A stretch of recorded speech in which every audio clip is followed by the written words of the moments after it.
Ilayo niyo siya sa kapahamakan at iligtas niyo siya sa kamatayan.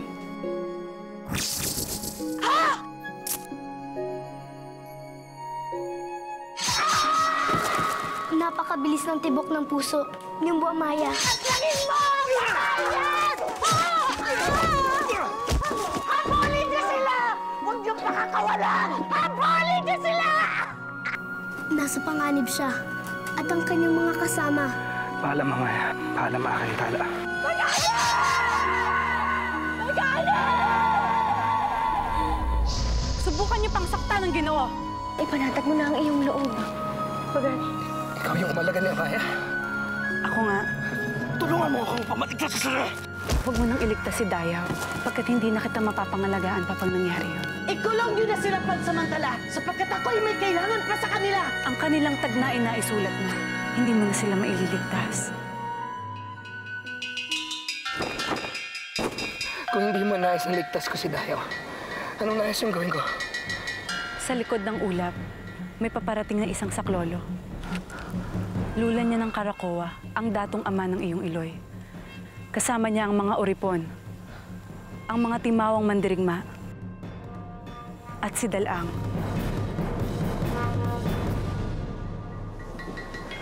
Kung gano'n matutulungan nila ang bawiin ng puad, matatalo namin si Dian Lamitan. Mapapalayan namin ang puad mula sa kanya. Amaya, uminom ka muna.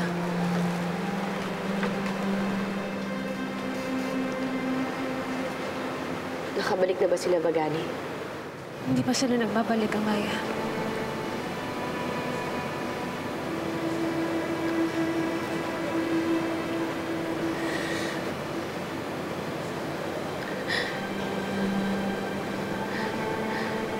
Di ba sila nagbabalik? Wala na sila. Iniwan na nila tayo.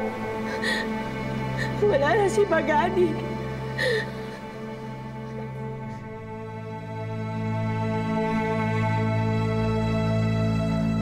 Hindi ko pa rin maunawaan kung bakit tulusog dito ang baba na aking Iloy. Ngunit ituturing ko itong isang magandang pagkakataon na maging kabalikat ko sila sa pagpapalaya sa aking puwad. Hindi, Bagani.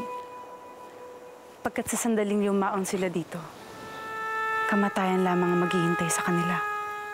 Kamatayan? Ano ka nakakatiyak?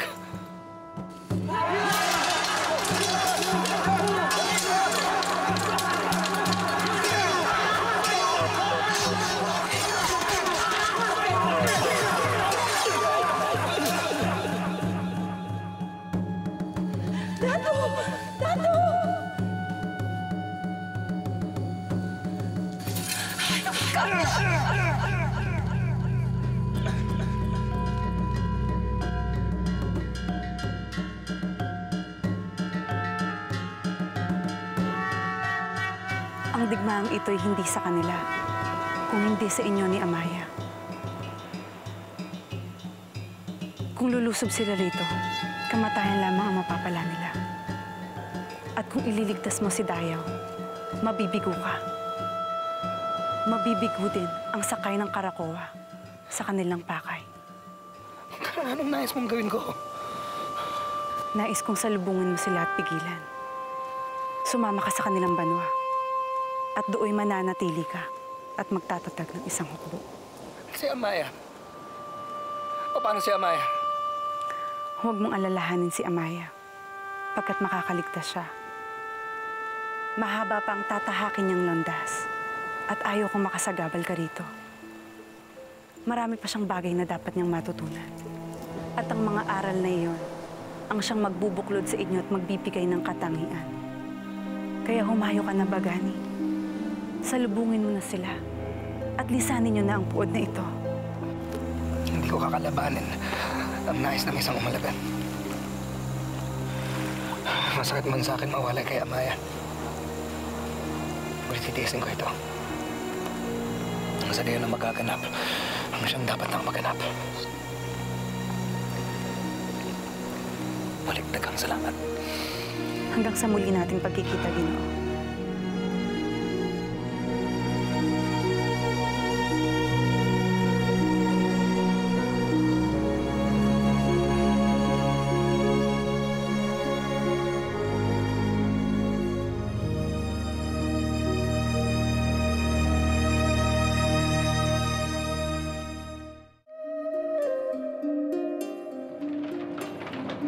Ako ay lubusang nagagalak na ang mandirigmang nagmula sa hanay ng mga babaylan ay ligtas na mula sa kometa na kanyang nakuha. Ngunit hindi ako natutuwa na ako'y buhay pa. Samantalang ang aking mga kapanalig ay na... Tama na. Hindi ito ang panahon upang lalo kang panghinaan ng loob. Amaya, huwag ka muna mag-isip na kung ano-ano. Sapagkat hindi pa naman tayo lubusang tiyak na napaslang na si Dayo at Bagani. Tama sila, Bay. Magpakatatag ka pagkat kailangan ka pa naming lahat. Ako ay nangliliit sa inyong mga tinuran. Sa kabila ng lahat, ako'y kinikilala niyo pa rin. Ngunit salamat. Sa inyo ako kumukuha ng lakas.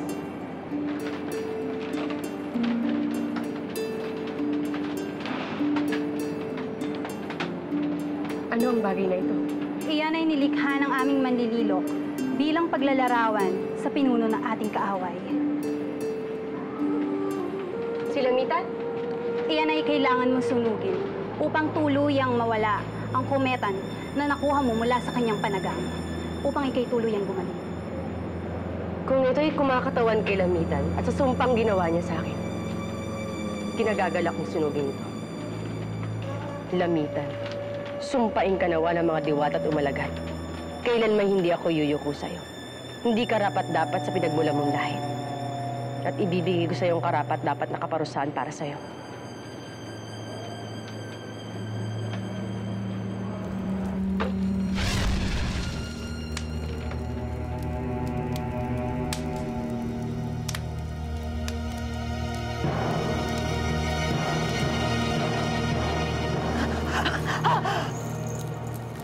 Lamitan. Ako'y nanaginip. Nanaginip akong ako'y nasusunog. At nagliliyap sa isang apoy. Wala ka nang dapat ipag-alala. Ligtas ka na. At tumigil na rin pagdurugo ng iyong sugat.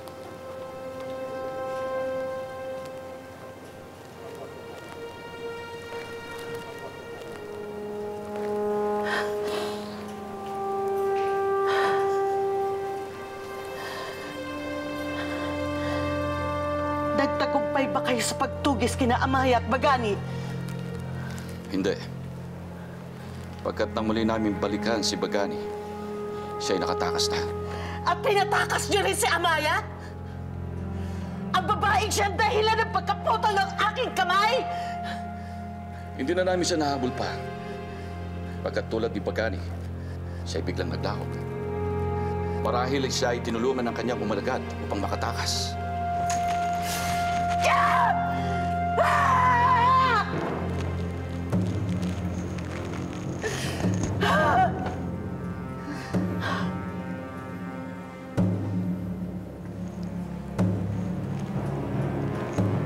Bakit kayo lamang?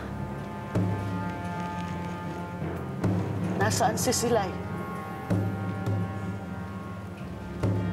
Bakit hindi kayo makaimik? Nasaan ang aking pinagkakatiwalaang kaibigan at abay?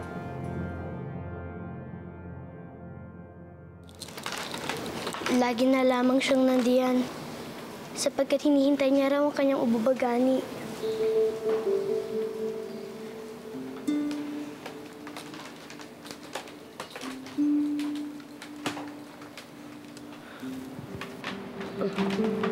Magaling ka na pala, Punong Alabay. Nagagalak ako. Dagang salamat, Ginoo. Bano, kinakailangan mo na magpahinga. Tayo na.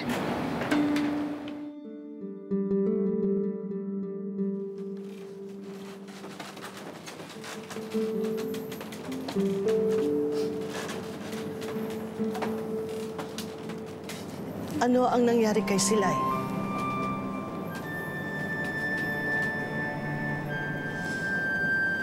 Ano ang nangyari sa aking kaibigan at abay? Siya ay natuklaw ng umalagad ni Amaya Hara. Hindi siya nailigtas ng mga babaylan.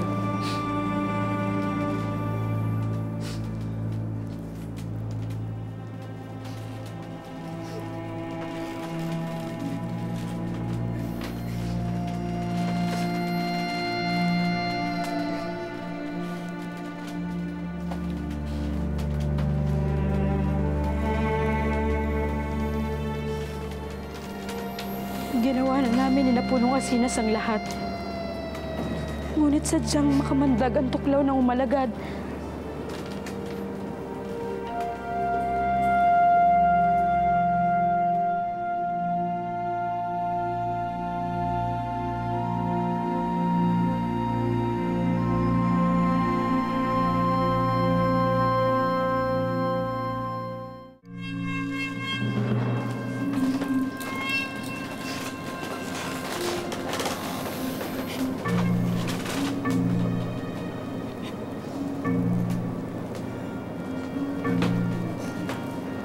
Maging sa mga anak niya, hindi siya ganyan. Kumikilala rin pala ng katapatan ng isang kaibigan ng Hara. Nais kong iwan niyo muna kami. Nais kong makausap ang aking mga abay.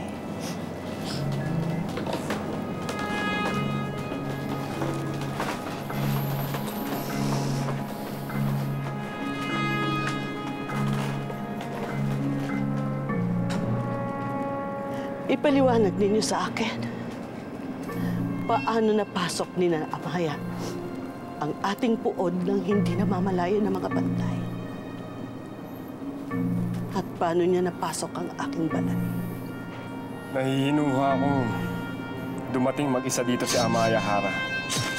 Kaya't mabilis niyang naikubli ang kanyang sarili pagkatapos makapasok at mapaslang ang mga bantay. At ang aking bana, bakit hindi namalayan ito ni Pulahan? Yan din ang pinagtataka ko, Hara. Pagkat nakita ko ang dato na pinupulong ang kanyang pangkat at hindi ko alam kung ano ang pinag-uusapan nila.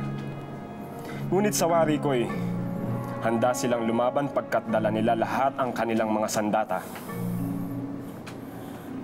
Niyaya namin silang umuwi sa inyong balay.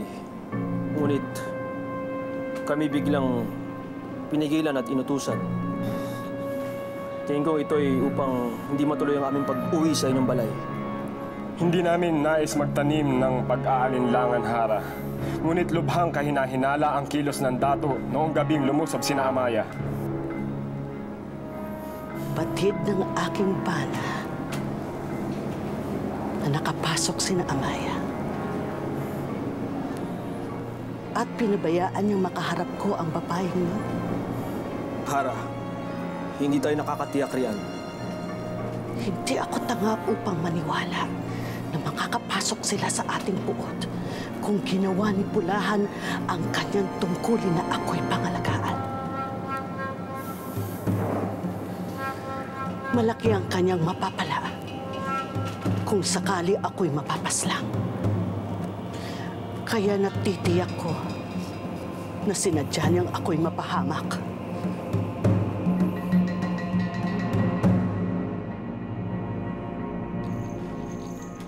Dato Pulahan.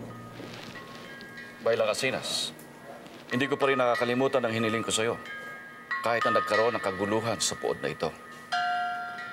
Gawa na ba ang panagang na hinihingi ko sa'yo?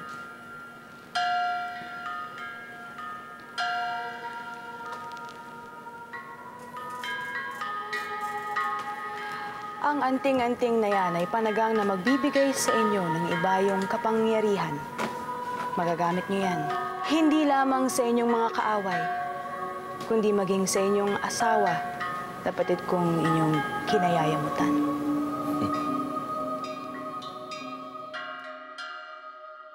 Bano, alam kong hinihintay mo siya.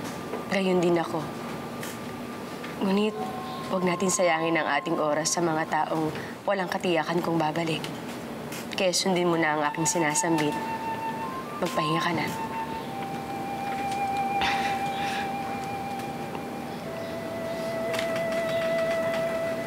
Naniniwala ka ba? Alabay na magdirigma. Na hindi na makakabalik ang aking bubagani.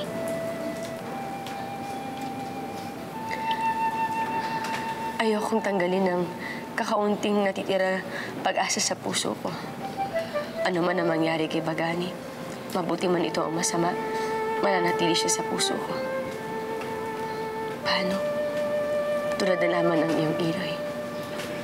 mananatili siya dyan sa puso mo. Kahit hindi mo siya hintayin. Ngunit hindi ko muna hahatulan o paparusahan si Pulahan. Sapagkat may higit na mahalagang bagay ako na dapat harapin. Ano yun, Hara? Ang paghigantihan si Amaya. Ang babaeng pumutol ng aking kamay. At kumitil ng buhay ni Silay. Si Amaya ang palakid sa aking buhay. Kaya nais ko siyang mapaslang sa lalong madaling panahon.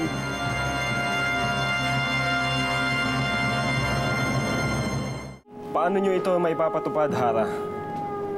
Gayong hindi natin alam kung saan naglulungga si Amaya.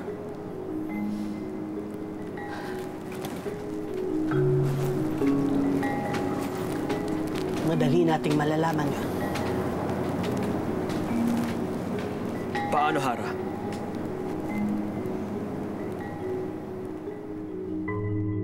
Matalas ang pag-iisip mo, punong babaylan. Pagkat nahulaan mo, niloloob ko hinggil sa aking asawa. Hindi ako nagtataka. Pagkat maging ikaw man, natitiyak kong kinasusuklang magbutin siya. Kaya umaasa ako na tayo ay nagkakaisa. Mabuti. At maraming salamat, lalo na sa panagang na pinagkaloob mo sa akin. Umasa ka na hindi ito masasayang. Kung gayon, ako'y tutuloy na. Maayong adlaw, Dato. Maayong adlaw.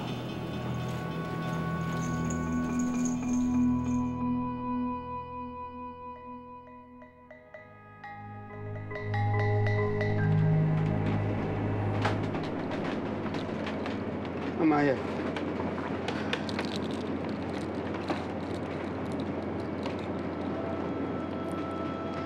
Kinalulungkot ko na napahamak si Dayaw ng dahil sa akin. Hindi ko alam kung paano ko hingi ng paumanhin sa'yo, mahal na pusaka. Batid ko hindi mo kasalanan, Amaya. Pagkat sila ang kusang sumunod sa iyo sa puod. Kaya hindi kita masisisi. Ang kaysa isang anak ko ay malaki na at batid ko yun ay ayon sa kanyang pagpapasya. Ang mahirap sa kalagayan ko ay hindi ko alam kung siya'y buhay o kasama ni Nibo sa aming sugdan. Kaya hindi ko batid kung ako'y magluluksa o hintayin ng kanyang pagbabalik. Mahal na pusaka. Kung si Dayaw ay patay na, mararamdaman mo yun. Sapagkat hindi kanya matitiis, dadalawin ka ng kanyang kalag upang siya ay magpaalam. Ngunit kung siya ay buhay pa, ako ang kauna-unahang matutuwa sapagkat maiibsan ng bigat sa aking dibdib sa mga naganap.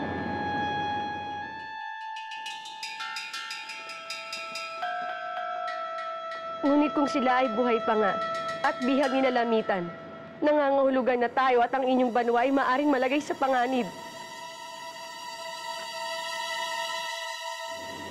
Panganib? Anong tinutukoy mong panganib, Amaya?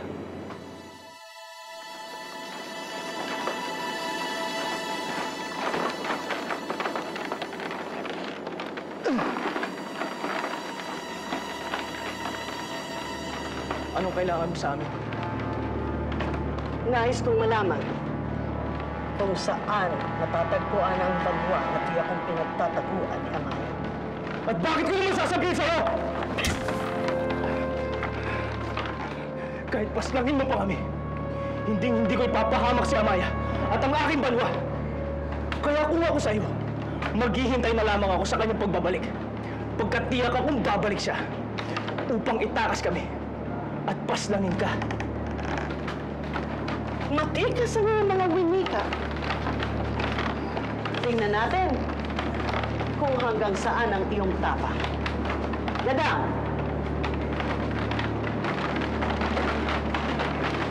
Batid mo na ang iyong gagawin. Wag! Wag!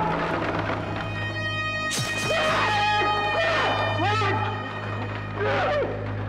Wag!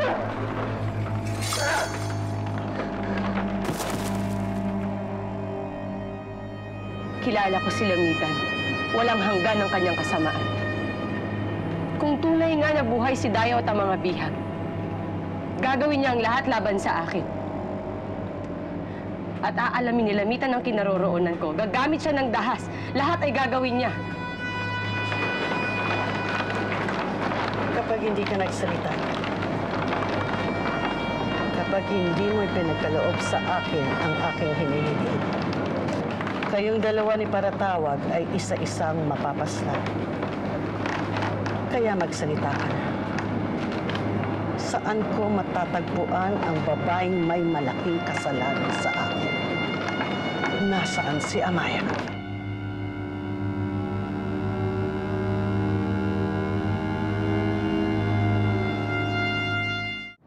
Uulitin ko ang aking katanungan. Nasaan ang babaeng tampalasan? Asan si Amaya? Gawin mo ang iyong nais. Paslanin mo kami. Ngunit hindi namin sasabihin kung nasaan si Amaya at ang aking banwa. Gagawin ko ang iyong nais.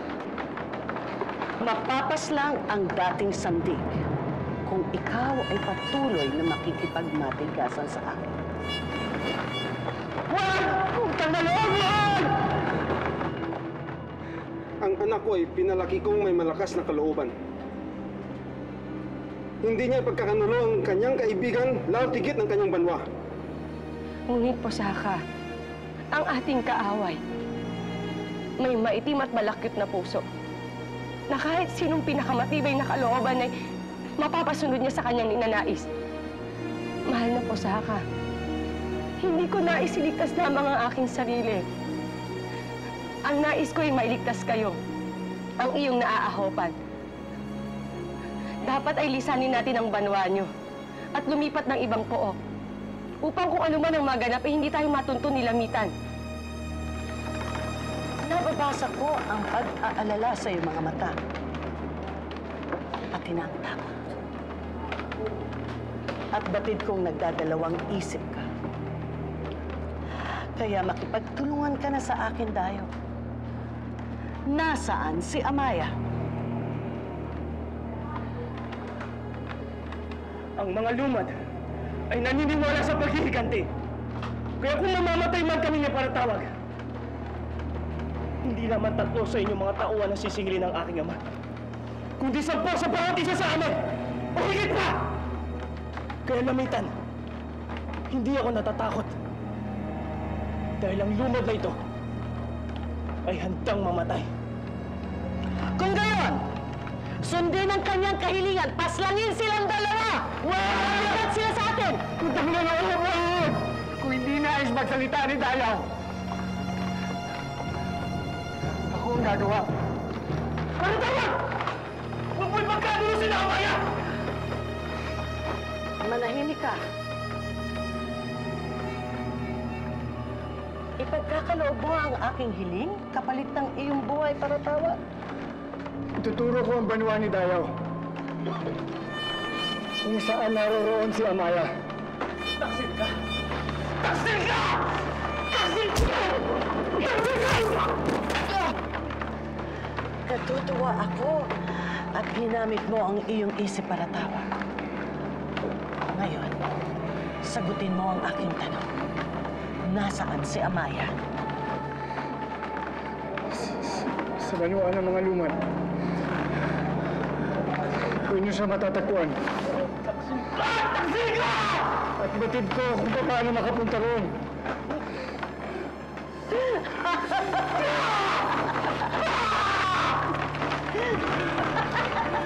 Taksil ka!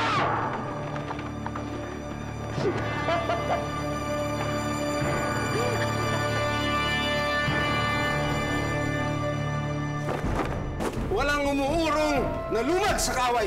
Hihintayin ko ang aking anak, buhay man siya o patay. Amaya. Sinong Amaya binabanggit ng aking apo? Siyang nag-iisa at pinakamamahal kong anak. Buhay si Ginoong Bagani at may kasama siya, ang Iloy ni Umbo Amaya. Tunay ba ang ang iyong tinuran? Narinig ko ang pagtawag ni Ginoong Bagani at ang tinig ni Dadadalang. Tulad mo, ako man ay nakipaglaro sa mga diwata ng lupa. Ngunit wala akong natamo. Hindi mo kakayanin na sabayan ang mga tagapaghatid ng kamatayan. Anong dahilan at nais ninyong sumalakay sa aming buod? Upang ipagganti ang naganap sa iyong Iloy. Anong ibig niyo ipahiwatig? Si Lingayan ay patay na. Ilapas lang siya ni Mitan. Dapat lamang na kamatayan niyang maging kapalit na to. Magpapadala ako ng kalatas sa iba pang banwa na ating nasasakupan. Lulusubin natin ang kanilang maliit na banwa upang tugisin at parusahan ng kamatayan si Amaya. At hindi rin si Lamitan na magtatapos ng aking buhay. Anong binabalak mo, Amaya? Maghahanda tayo upang salubungin ang pagdating ni Lamitan.